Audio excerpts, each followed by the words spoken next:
So what do you do back there in good old Russia? Not just regular business, marketing, advertising.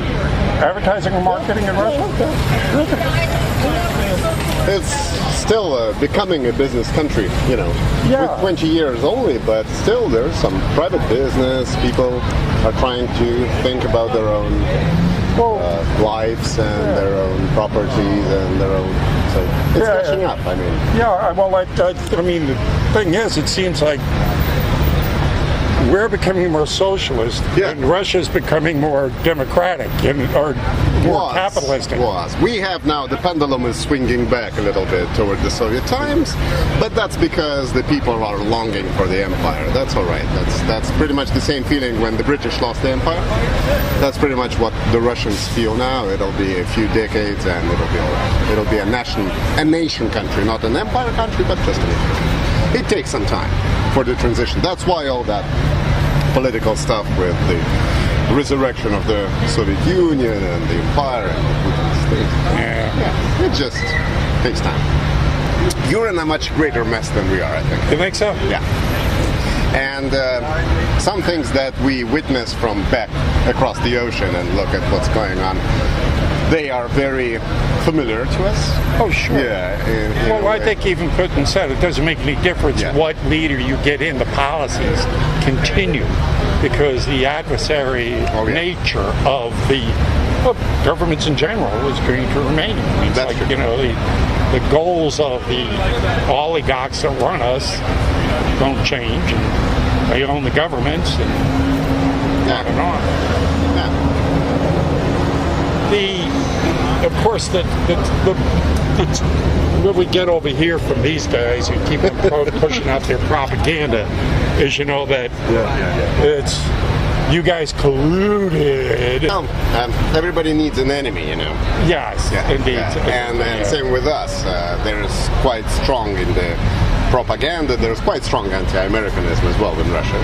But that's just because you always need somebody to blame. Yeah. You know, to blame. And Obama was a very popular figure for that, to blame.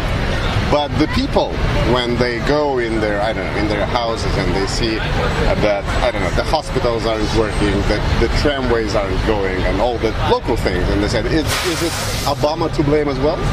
Is Obama the one who shut down our hospital? Or maybe it's the government? So it's just a political thing that you need an enemy to bring the people closer together. Well, indeed, they make up their enemies, but I think making Russia the enemy is kind of stupid. I mean, it's a very traditional enemy. Yeah, it's traditional, but it's traditional. I mean, it's just contradicting a lot of. For one, you're the most like us. Yeah, I mean, that's true. Yeah, that's true. That's what we feel. And it would behoove both nations, because you're rich in mineral resources and all kinds of good things that we could use. So it would vice versa. Yes. Yeah. So it would seem like it would be easy. It'd be better for us to cooperate and trade together than be adversaries. So all of this is, you know, I mean, there are enough enemies out there. We created all of Islam to be our enemy. So, you know, I mean, we can always pick on them. You know, so I don't know why we're picking on Russia when we've already made the entire Islamic nation our enemy. You know. How do the people that generally feel back in Russia about all this? I mean,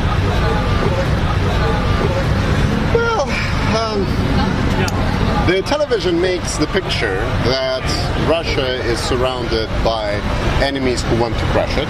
That's why we need to be closer to our leader, to join hands and be around. That's the official television picture. The official picture. And the unofficial picture? The word on the street would be? The unofficial picture is that people really understand that their own standard of living is falling down. They're falling down. When Putin came, the social contract, so to say, was that we get you a better life in terms of economy, and you yield your freedom a little bit. Right, yeah, that's always... And of course, politically thinking people were quoting this Benjamin Franklin's quote that a nation who cedes its freedom for security will get neither, or something like that. But of course the general public, they didn't care that much about that. And the social contract was, we get to travel for the summer holidays to Turkey, to Egypt. We get our standards of living rising. In return, we yield our freedom, and the elections aren't really the elections. That was up to 2014 or 2015. Since then, the economical decline now gives the people understanding, hey, we are not living better, and we don't have freedom. So what's to trade for? And the television says, well, now we're trading you at the patriotic feeling. Now you live maybe not as good as you did. You don't enjoy freedoms, but you live in a great nation with a great history and surrounded by enemies, and there's only one of us, and the rest of the world is going into some crazy future place, and we're the ones that are keeping the traditional values, the family values, the Christianity values, which is very strange for Russia. And so that's the general picture. But the people, of course, they look in their own purses. Yeah. There's some truth to this, in the sense that, when you look at things like the incursions on the Ukraine, the animosity indeed that's being portrayed that we talked about is real enough to create that. But there's a lot of truth in the things, and correct me if I'm wrong here, that Russia is leading in the way that you mentioned, protecting Christianity. Yes, being aware of the Muslim influence.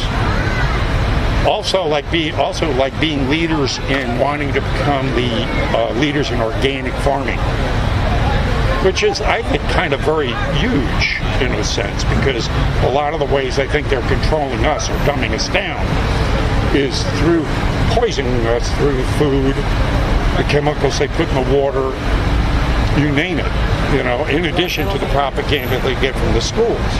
So when you start adding all this up, it creates a dumbed down population. Right.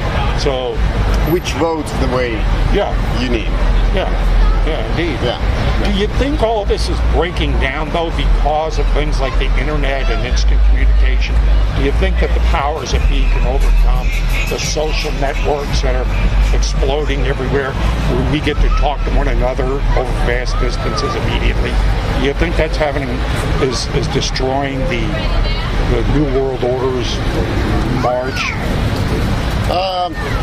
There are many separate things that you said, many separate questions.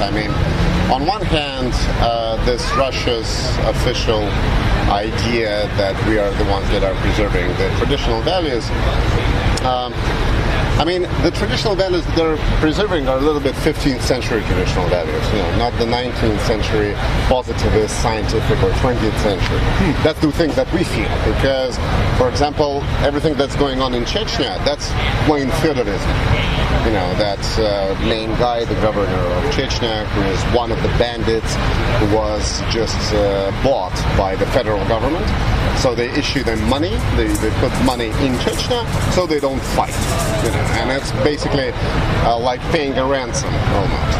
And the traditional values that we feel they're a little bit too traditional. They're a little bit anti-scientific, civil.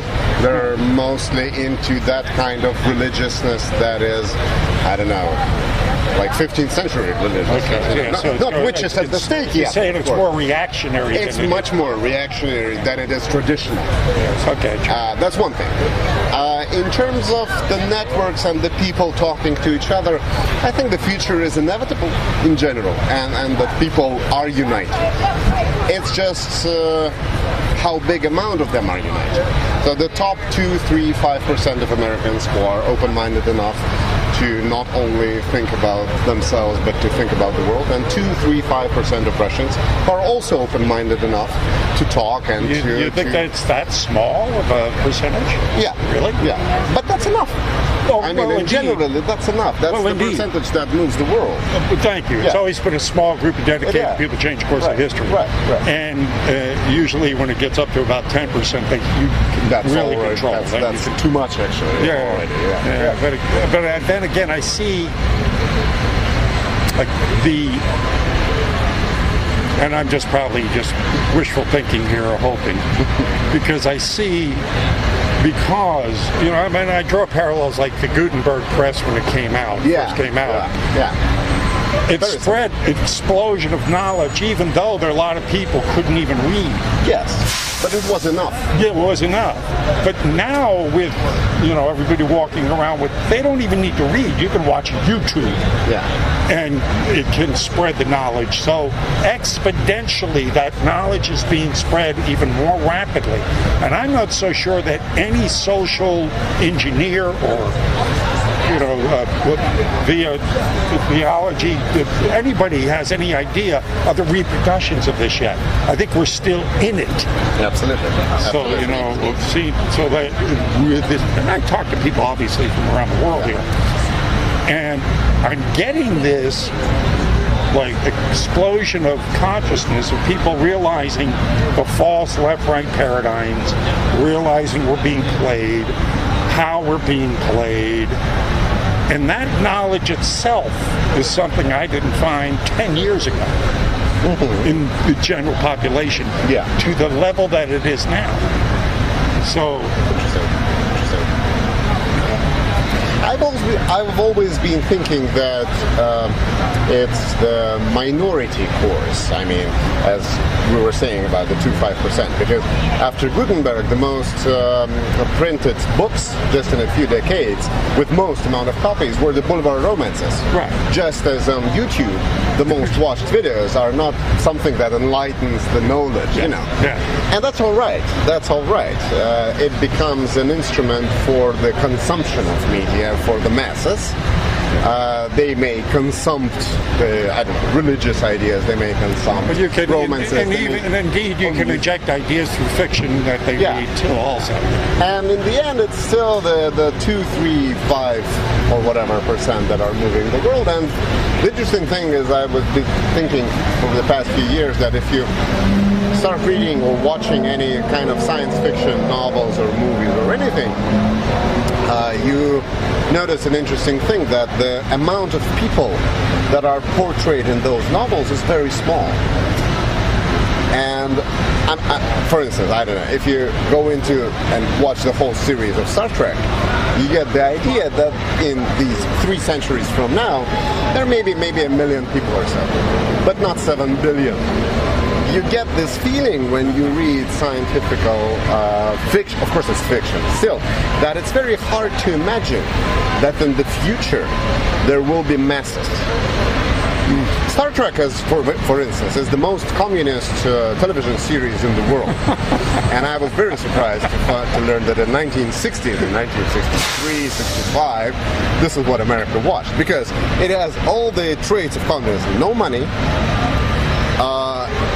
positivistic, non-religious science. Everybody gets what they need. No private property. I mean, that's absolutely following the communist idea. So it's was a very positivistic, not socialism, not Soviet, but communist at the essence of what Marx wrote. And in that communist future, communist not in a Soviet way, but in the all humanitarian way, so to say, in that communist future, there is no place for many people. And that's an interesting thing that we actually, I think, will be witnessing in the next decades.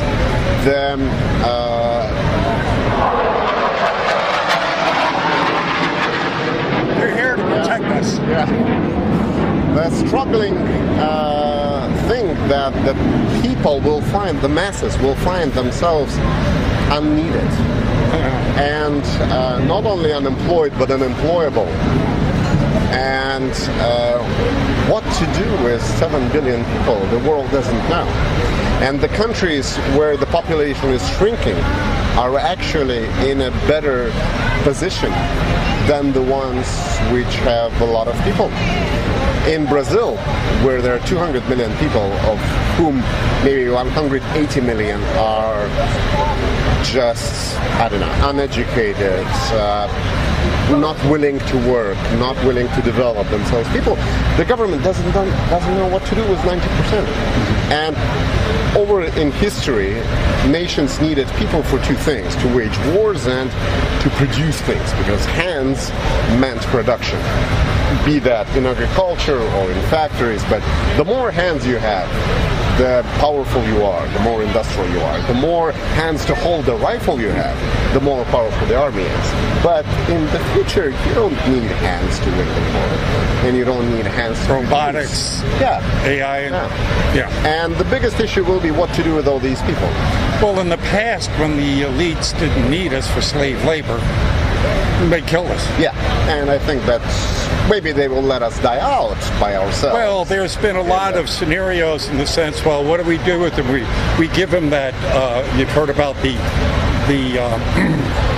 world income, that give us all a stipend to live on, and just have us play our video games, and let us die out with the cancers and that they're feeding us.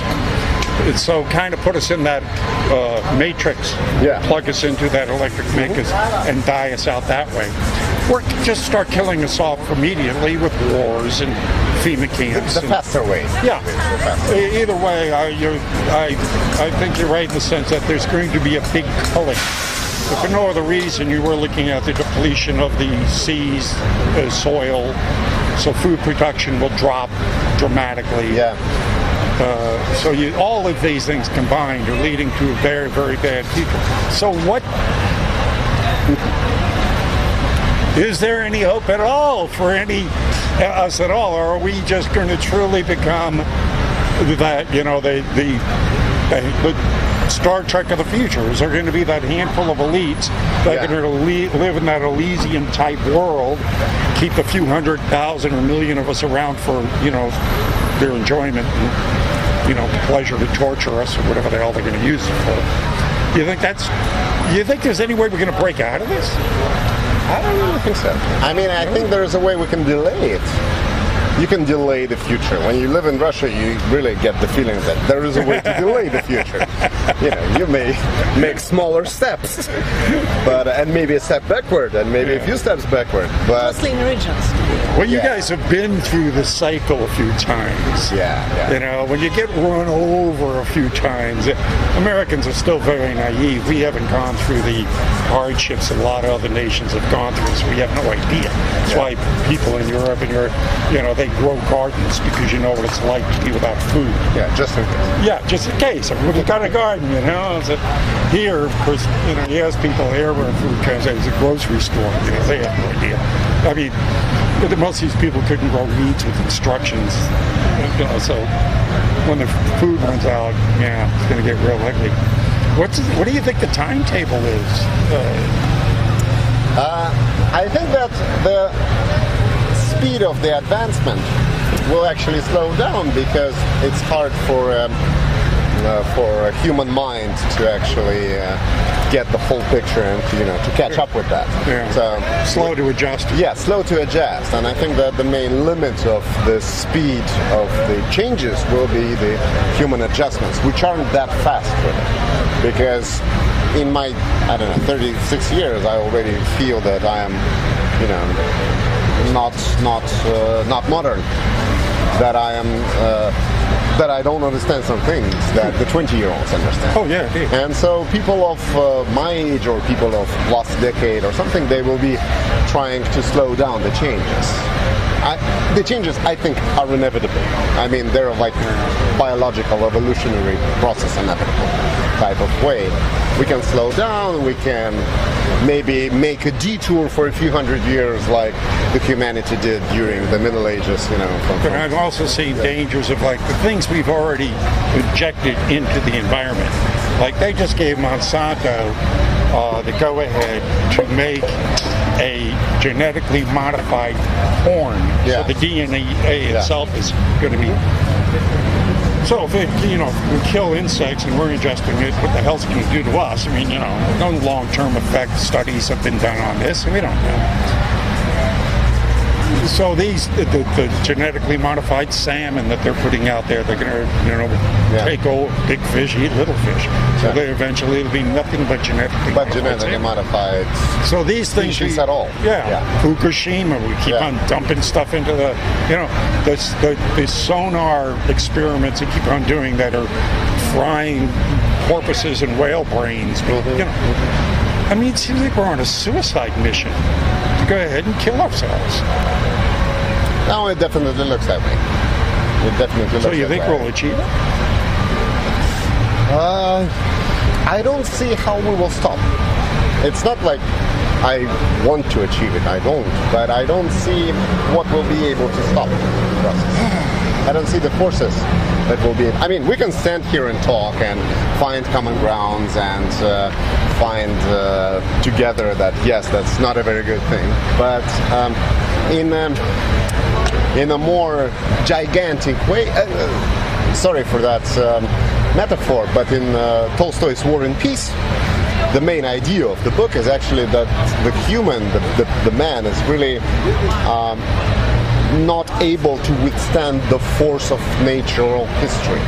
That's the main idea of the book. It's not that somebody is his own wants worst enemy. Then. Yeah, it's just the way it's going to be. It's just the natural history flows, which this natural history flow is a sum of all the wishes of people, of millions of people.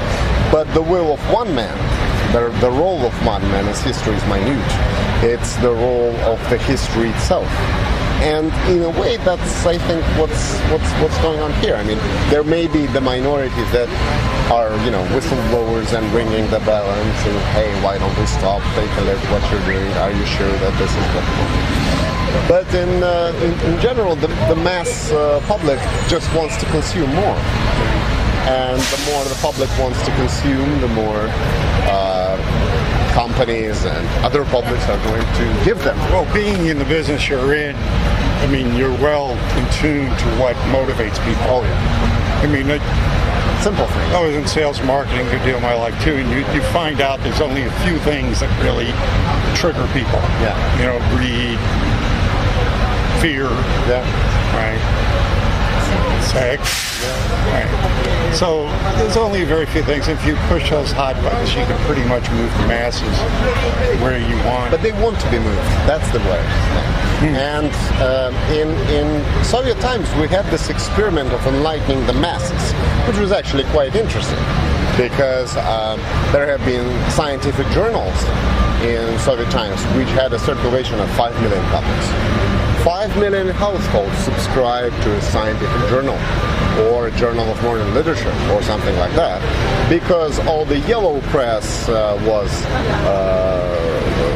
it didn't exist. I mean, and in Soviet times, the government, the society brought you towards your enlightenment, whether you want it or not.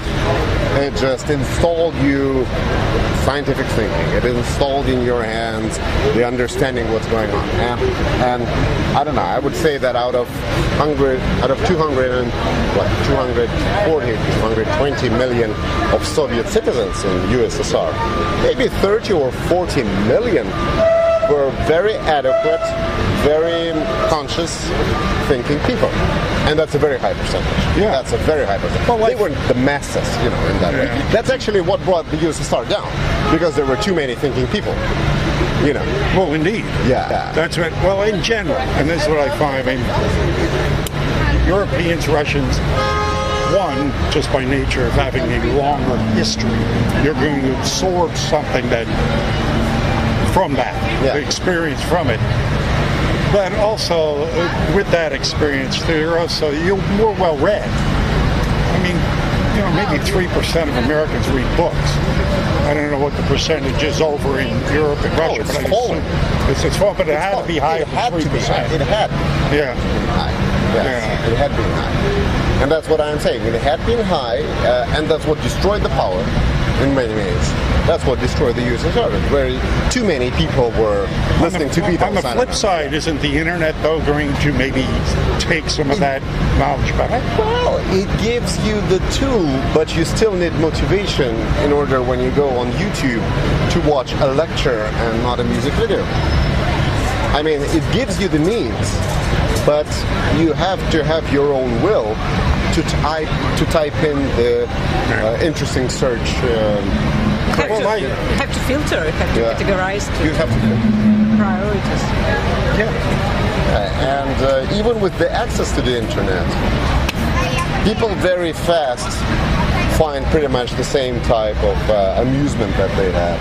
Yeah. I mean, again, they grab it while entertaining, When internet, porn, we're going to shop. In Russia, when internet covered the first 5 or 10% of the population, back in the early 2000s, only 5 or 10% of people were connected. The forums, the internet forums, the chats, they were an interesting place. There were interesting people there that shared interesting ideas. They maybe agreed with you or disagreed with you, but there was a conversation. Once the internet got up to 70% of the population that is connected now, the masses came in, and all they do is just share their pictures of food. Which pretty much goes along with this saying anything that becomes popular becomes neutralized. Yeah, and it becomes neutralized. It becomes neutralized in that way. He's not giving me very much hope at all. But that's typical for you Russians. A long time. You damn realists. I was going to accuse you guys of being dreamers. That's usually sad talks. Yeah, you Americans have a much more optimistic view. I agree. As I said, we're much more innocent, naive, so we get, that'll bleed in. Once you guys have said, once you get kicked around a few times, that naivety kind of loses. On the other hand, this optimism and these beliefs brought you to where you are now. Oh yeah, again, that spark I think keeps us there. I mean, you said how much longer we might be able to slow it up. The fight has always been, as my limited capacity to be able to understand what the hell is going on, is that at the beginning, a very small few ruthless, clever individuals grabbed a hold of all the resources it takes to sustain us, and have been doing everything they can just to keep us at bay. So we don't take over. And that's the way it's been. They know how to control us. They got a hold of the resources. And it's just been a constant fight and struggle for us to reach that level where we actually experience true freedom, the ability to rule, have our own destiny, to see our own self ruling our future. That, of course, is the star, the brass ring that we're reaching for. That, they keep on pulling away. They keep on just out of reach. It's one of the reasons, I don't know if you're familiar with the DNC scandal. The Democratic National Convention. This is why, and it bleeds into what we're talking about. The Democratic National Committee. There's a lawsuit against them by Bernie Sanders supporters. Oh yeah, that they stole the nomination. Stole the nomination of Bernie Sanders. 3 people connected with that case have been murdered already. And Wasserman Schultz, who was the head of the DNC, district. The IT guy that was in charge of all of their network for the DNC just got arrested the other day for trying to leave the country after wanting $300,000 out.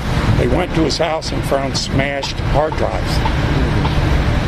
So the speculation is that they've been blackmailing the DNC because they've had all the emails from all the congressmen, DNC. So these guys were getting paid like $5 million without ever doing any work.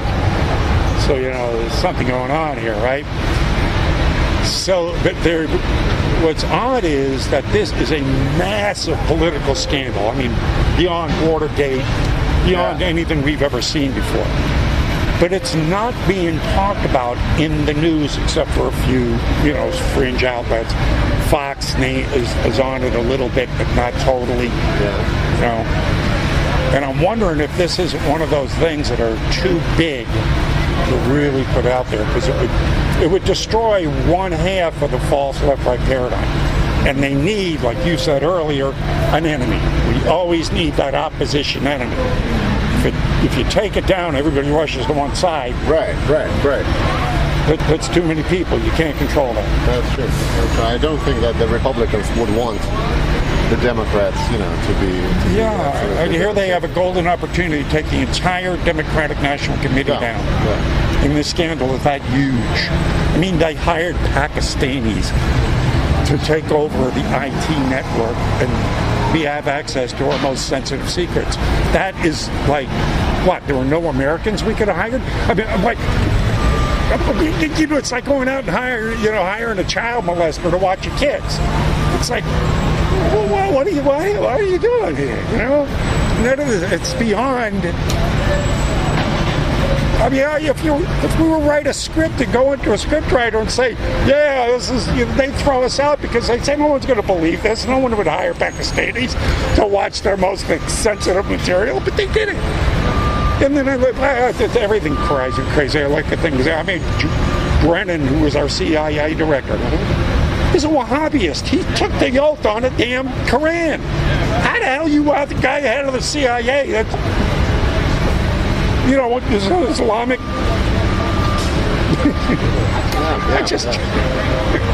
I don't know. So I don't know. I can see why you guys might be laughing at us. I laugh at us. But the people still, I mean, Putin still, does he still have a high approval rating? Oh, yeah. Personally, not the party, not the people around him, but personally. Yeah. Because we have a saying that Tsar is good, the boyars are corrupt. The boyars, the noblemen around the Tsar. Well, the same. Yeah. Same everywhere. And then it gets back to it all. It's just somebody is not telling him. That's what people think. Perhaps he doesn't know. Perhaps he doesn't know that the hospital is not functioning. Or perhaps he doesn't know that here the governor is... there was a story when the governor not rented, he just asked for a helicopter to go shooting deers that are in the red book, the extinct species. And they crashed.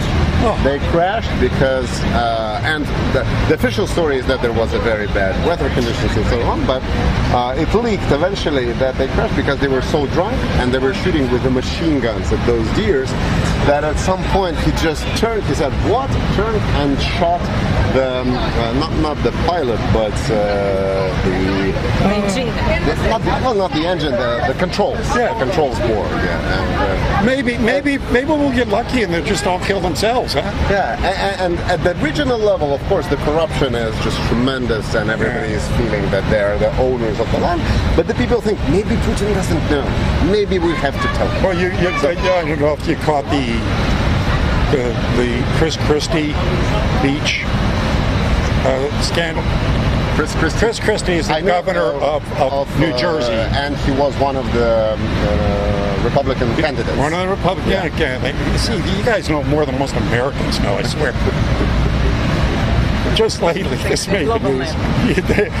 Just lately, this made the news. There was a section of the Jersey beaches he closed to the public. That's not the bridge scandal. No, there was a bridge scandal. Yeah, there was this is brand new. They closed this section of this beach for the to the public. I forget exactly what for, but it was closed. They had to close the beach, right?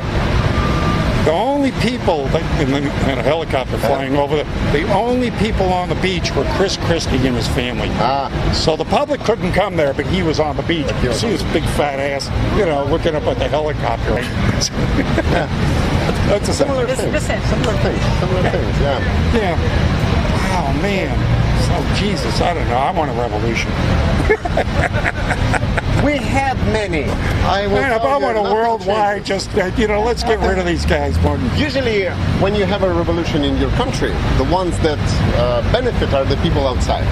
Yeah. For example, the whole world benefited greatly of the October Revolution because the capitalists all over the world thought that maybe we should pay the workers a little bit more and give them an 8-hour work day and some free holidays because otherwise it'll end up the way it ended up in Russia. Yeah. And it's well known that after the revolution in Russia, the standard of living for the workers has risen significantly throughout the whole world. And they made a new deal, so to say, with everyone else. So when you have a revolution, usually it's the other ones who benefit. Typically, it always is. I mean, the ones that fight the wars are the ones that benefit, the ones who sent us off to war. But it would be nice to watch here.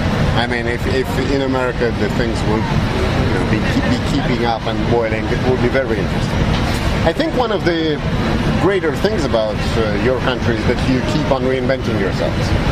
Yes, again, we're still new. It's still an experiment, and it's still an experiment. It's an experiment of an idea. Yeah. Because your nation is built on an idea, which an idea of freedom. I was talking about the idea of self-rule, which has always been there. It's really not a new idea. It's just that the mechanism to achieve it is new, because we've always been trying to figure out a way how do we get our power back from these assholes that have been ruling us all our lives.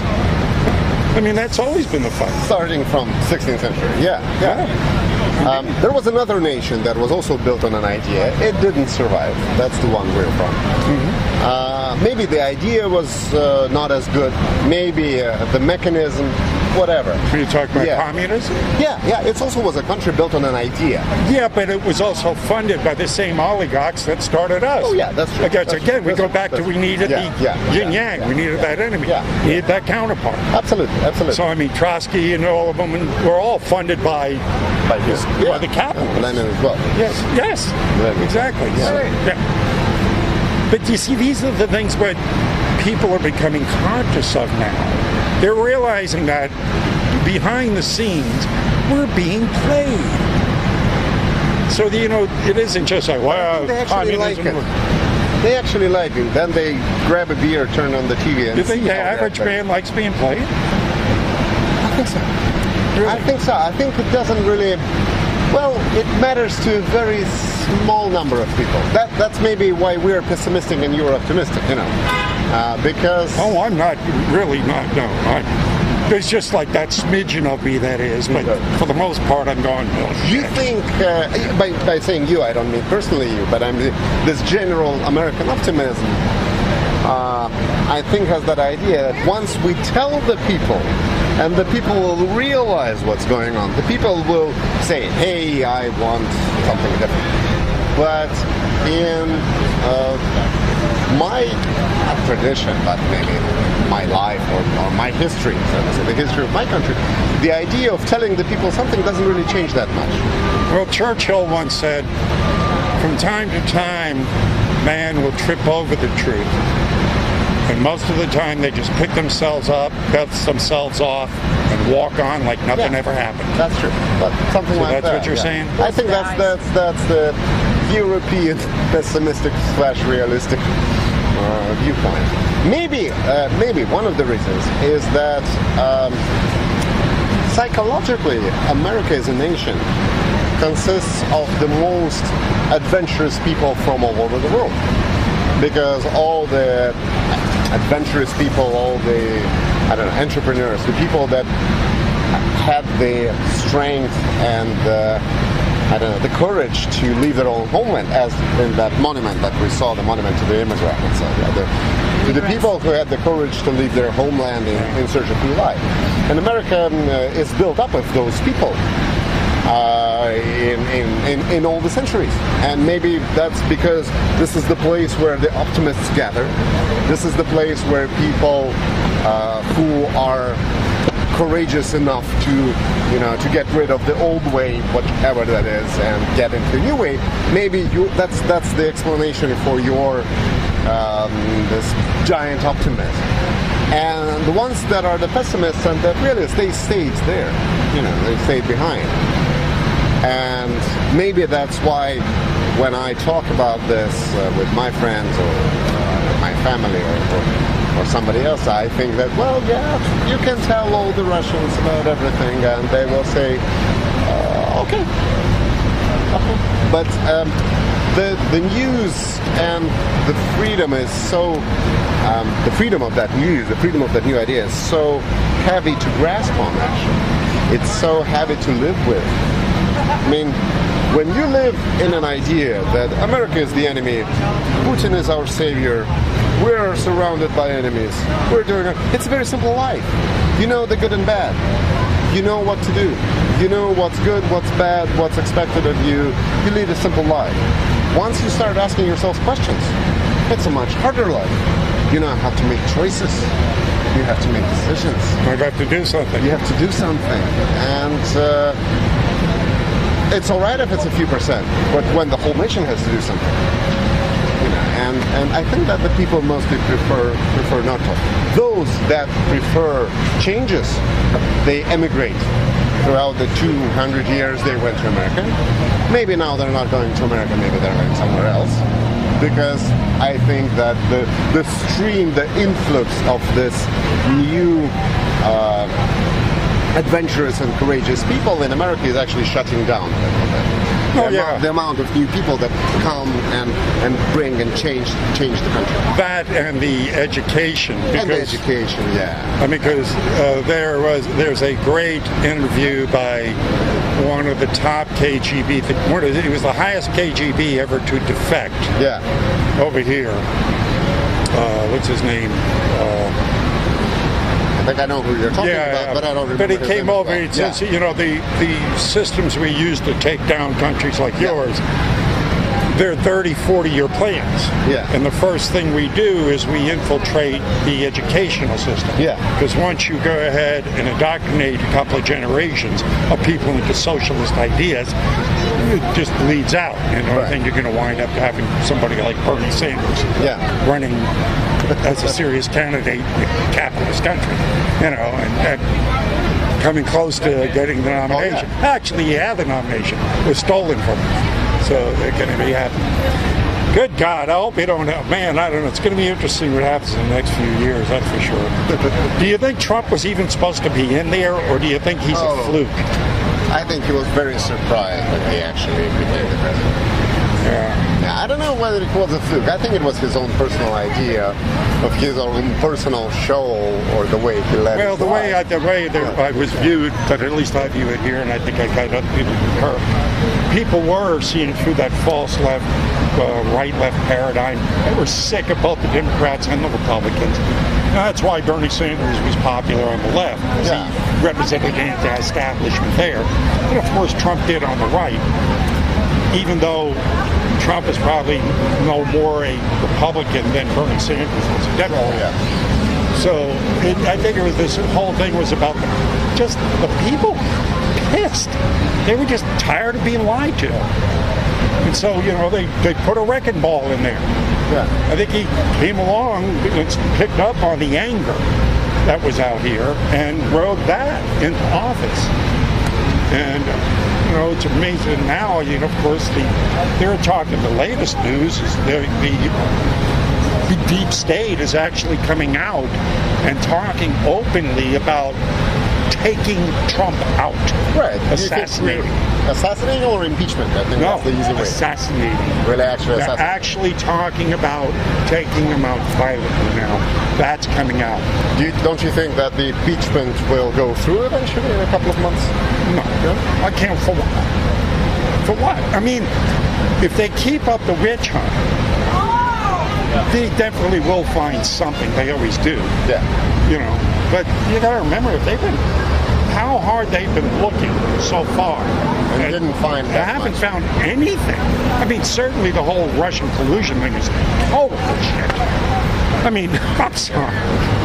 I mean, I always ask people to believe it. It says, please tell me what it is that Putin could have done to change Americans' minds to vote, not vote for Clinton and vote for Trump. I mean, what? Moreover, the whole Russian administration was preparing for Clinton. Really? Yes, and so the general thought of here. Yeah, they were pretty much sure that Clinton will win. They changed the head of the presidential administration in Russia to Kiriyenko, who is very familiar with Clinton, in order to build bridges. They appointed Kiriyenko a few months before the elections. and he was the one he was the head of the nuclear agency, and he had many connections with Hillary and Bill Clinton during the last 10 years. During these nuclear funds, they had some at least understanding of each other, and he was appointed the He head probably of the had something to do with the uranium deal. Maybe even that, maybe the deal, maybe the agency of building nuclear power plants, but at least he was familiar with the Clintons, and he was appointed head of presidential administration a few months before. They were pretty much preparing to deal with Clinton. It's highly unlikely he'd be colluding to get Trump. Oh, they of course they preferred Trump. Of course they preferred Trump, but I don't think they could really do that much. I mean, oh well, okay, we've been hacking, you've been hacking, everybody's hacking everywhere, so that's true. That's nothing to. But I don't think they were really able to pull off to control the election. No, come on. No. We do a good job of overthrowing other countries and interfering. We still have to learn a little bit. You got the long-range plans. So we do it try to on a spur of the moment. We want more instant, gratification. You guys got more patience than we do. So that's terrific. I really appreciate you discussing this because this is what I like. I can't obviously trust the mainstream media. You can't trust our media. I have to talk to people that are there to get what's really going on. And I hope we're at peace instead of a war. Well, I think that's one of the reasons that we're the official enemies to each other, that we will actually not go to war. We're not dangerous enemies. So it just keeps that tension going. Yeah, it keeps the tension. If you declare Islam the real enemy, you will have a lot of terrorist acts. If you declare Russia the enemy, you'll be fine. Same with us. It's that big enemy over there across the ocean that's actually very civilized and very fine, and we never went to war with them, and we had a joint history in World War II. So that's the good enemy. In order to go and full time to start picking on Islam, you're going to have problems, and we're going to have. That will be the real war. Yeah, but aren't we? Aren't they now? Not that much. No. You didn't have a terrorist act big enough since September 11, basically. All these small shootings and killings. Well, to us, they're small. 9/11 itself was an inside job. Okay. It was. It was? Sure.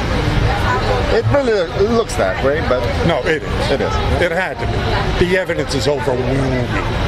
I mean, it's just overwhelming. There's no way to deny it. You know that joke about Bush and Putin talking on the phone before that, and Putin saying that he has a recipe?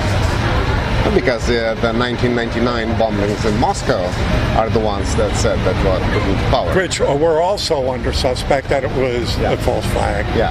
For this, basically the same reasons. Go ahead and create an enemy.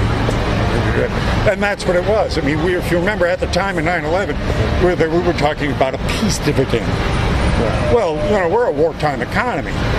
I mean, that's what we do. We make weapons. We sell weapons all around the world. If we don't have wars, we don't make money. Yeah. So they were talking about a peace dividend. Well, when you look at it, who benefited from 9/11? Obviously wasn't us, wasn't the Muslims. Military-industrial complex of the national security state. Boom! Have gotten all the benefits out of this. And they have the means and the motive. And the opportunity. And there were just too many unanswered questions, too many coincidences, not for it to have been staged. I mean, building number 7 alone. Yeah, I know that. What brought it down? I mean, if you can answer that one. So, it gets deep. I mean, this rabbit hole gets deep in it. I think the whole, that was the whole purpose, create an enemy. Because we had lost Russia. The Cold War was over. You guys are going, hey, bring down the wall, let's have fun, yay, So everybody was going, oh shit, we need an enemy. All right. Well, now you're back to the good enemy, to the enemy that doesn't fight. That's very polite, civilized. And it's sort of like the enemy, my enemy becomes my friend when we join forces against ISIS, but we still got the... Oh man, this is such a deep chess match. I mean, everything's above my pay grade. I'm just sit out here trying to figure it out, draw up silly pictures and talk to people, and this is what happens. So anyway, I got something for you guys. And this is good even in Russia. Yeah. It's good anywhere in the world. It's a get out of jail free card from Hillary Clinton. Oh, wonderful. Wonderful. Thank you. Thank you very It's much. my pleasure. Thanks for the time. Oh, it's a pleasure meeting you guys, you know. Yeah, so how do you say so long in Russian? Всего хорошего. Всего хорошего. All the best. Всего хорошего. Viva Havarasha. Yeah. Did I say it Or you right? can say semper до свидания. Goodbye. Oh, yeah, that's fine. До свидания. All Thank you now. Thanks again. All right, take care now. Bye-bye.